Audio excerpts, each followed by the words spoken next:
Hi everyone, welcome back to channel. Today we are going to discuss next three important principles of accounting, which are business entity concept, accounting period concept, and the money measurement concept. So today we are going to discuss these three important accounting concept. सबसे पहला जो concept है वो है हमारे पास business entity concept.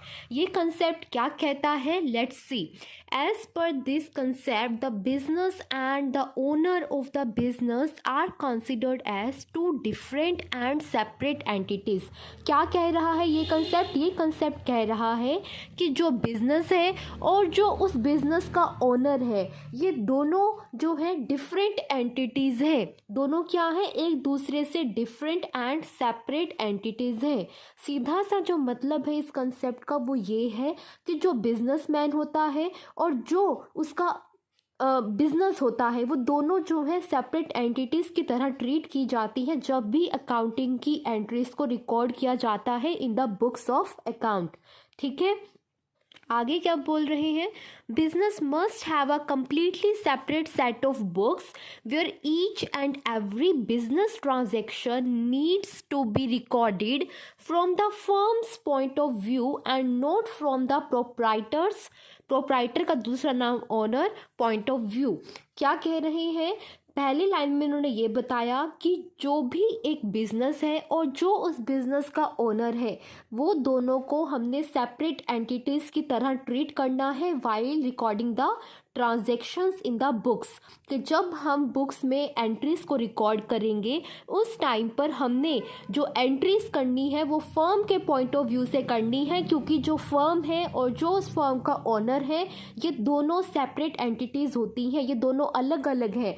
पता है, कई बार ये जनरल कंसेप्ट माइंड में लोग बिठा कर रखते हैं कि जिसका जो ओनर है बिजनेस का वो और बिजनेस तो एक ही चीज़ है. बट जब हम अकाउंटिंग में एंट्रीज करते हैं हम ये मानकर चलते हैं कि business and the owner of the business are two different entities. और इसीलिए नेक्स्ट लाइन में लिखा हुआ है कि जो भी बिजनेस में ट्रांजेक्शन्स को रिकॉर्ड किया जाएगा वो किसके पॉइंट ऑफ व्यू से रिकॉर्ड किया जाएगा? फर्म के पॉइंट ऑफ व्यू से रिकॉर्ड किया जाएगा, प्रोप्राइटर या ओनर के पॉइंट ऑफ व्यू से रिकॉर्ड नहीं किया जाएगा.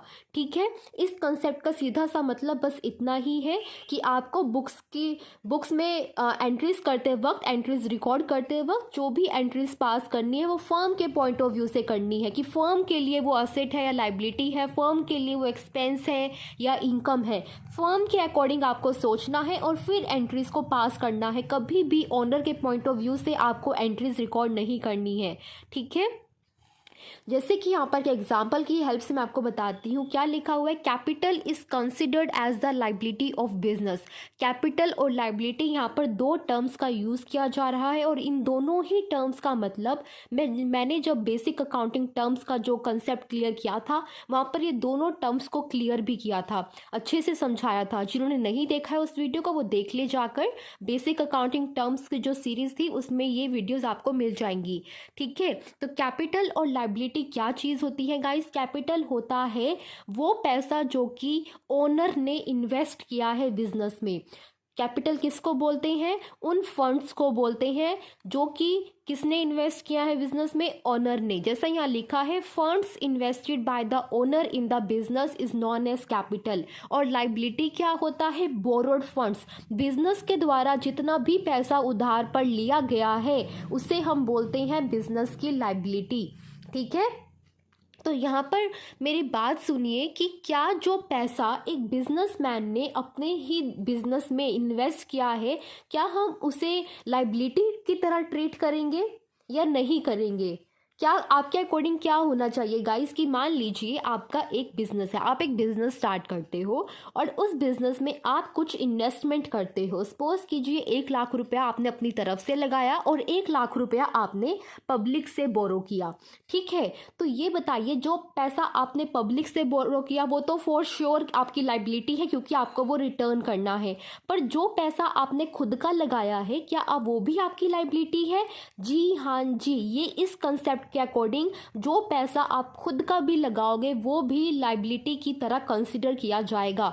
वो एक्सटर्नल लाइबिलिटी ना होते हुए बिजनेस की इंटरनल लाइबिलिटीज होगी। जो पैसा पब्लिक से बोरो किया गया बिजनेस के द्वारा वो बिजनेस की एक्सटर्नल लाइबिलिटी है, और जो पैसा बिजनेस में खुद के ओनर ने इन्वेस्ट किया है, उस बिजनेस के ओनर ने इन्वेस्ट किया है, वो बिजनेस की कैपिटल की तरह ट्रीट किया जाता है, जिसे कि हम इंटरनल लाइबिलिटी बोलते हैं बिजनेस की।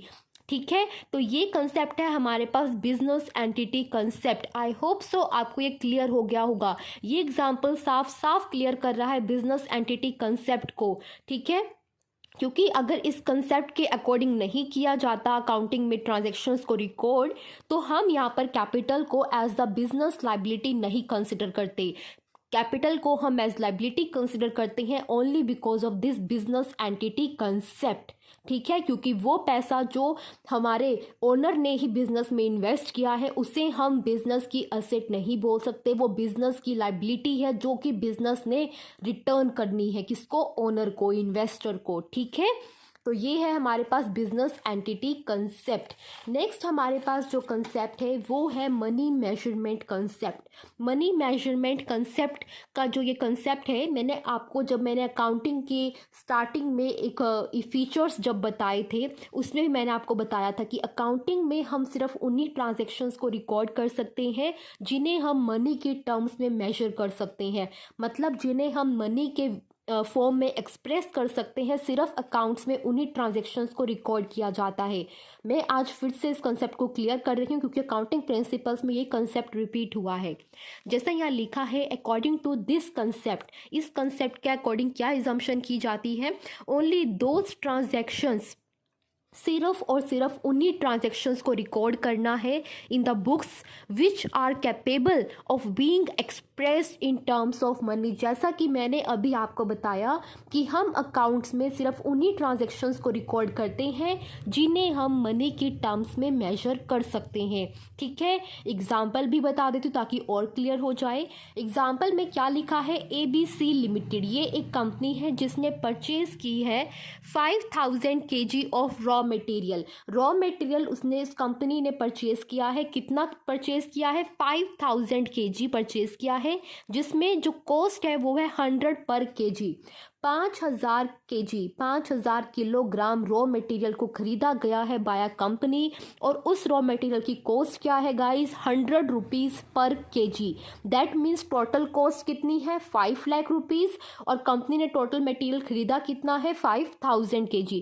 तो आप ये बताइए कि अकाउंट्स में हमें क्या रिकॉर्ड करना है। अकाउंट्स में हमने ये 5000 kg को रिकॉर्ड करना है कि raw material is equal to 5000 kg, ये एंट्री हम पास करेंगे, या raw material is equal to 5 lakh rupees ये रिकॉर्ड करेंगे।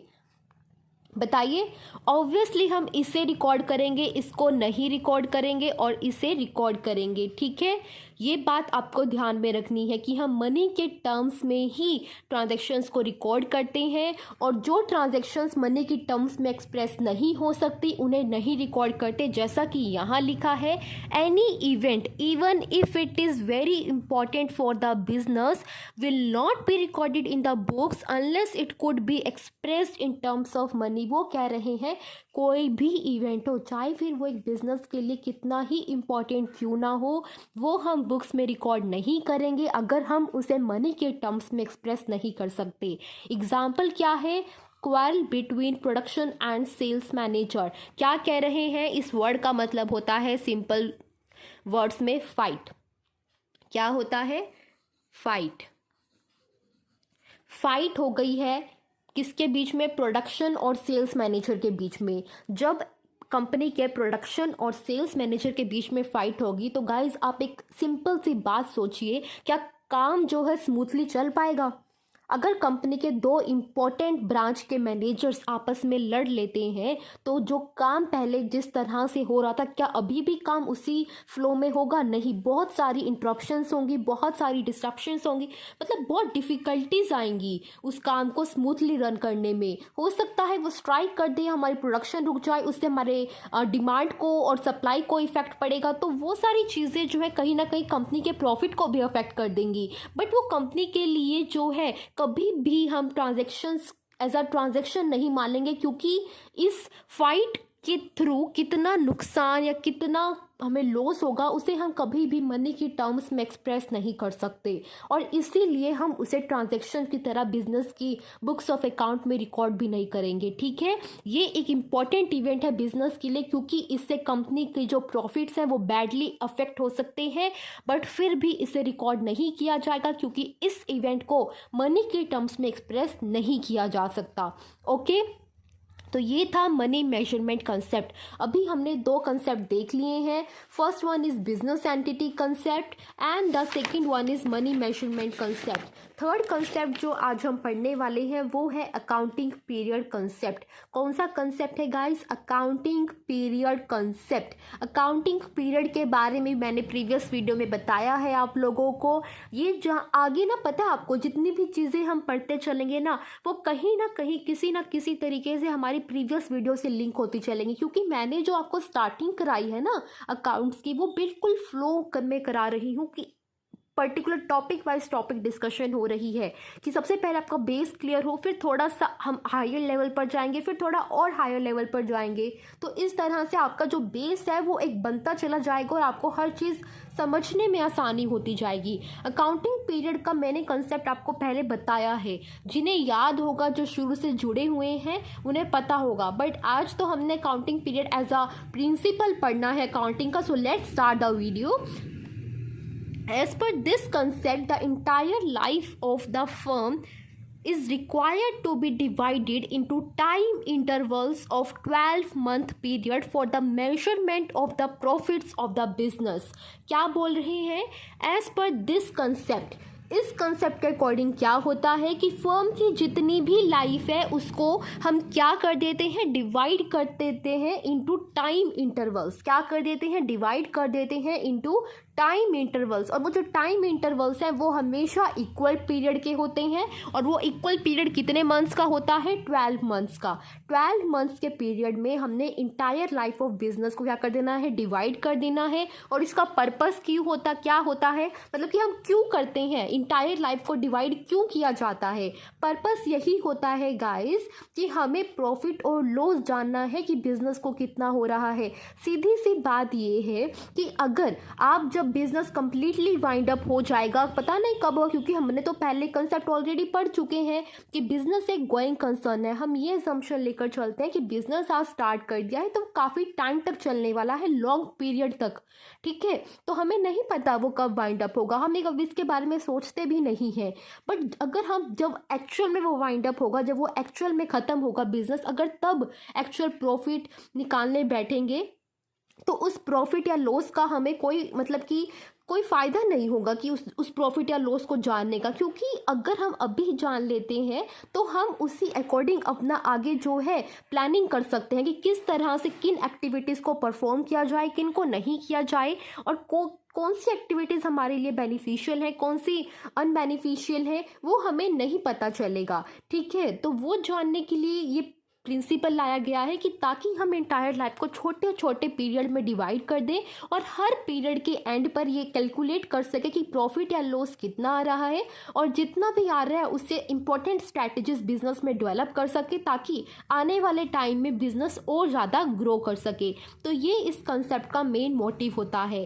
ठीक है, तो इम्पॉर्टेंट जो आपके लिए याद रखना है वो ये कि इंटायर लाइफ को डिवाइड किया जाता है इक्वल टाइम इंटरवल्स में, और वो टाइम इंटरवल रहता है हमारे पास 12 मंथ्स का। और उसके बाद जो सेकंड चीज़ आपको याद रखनी है, a business needs to adopt the financial year starting on 1 April and ending on 31 March in the next year.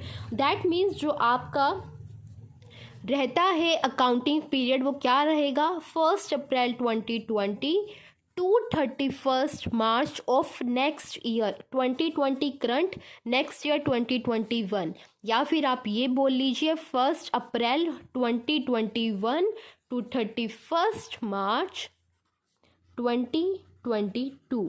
ये है आपके अकाउंटिंग पीरियड।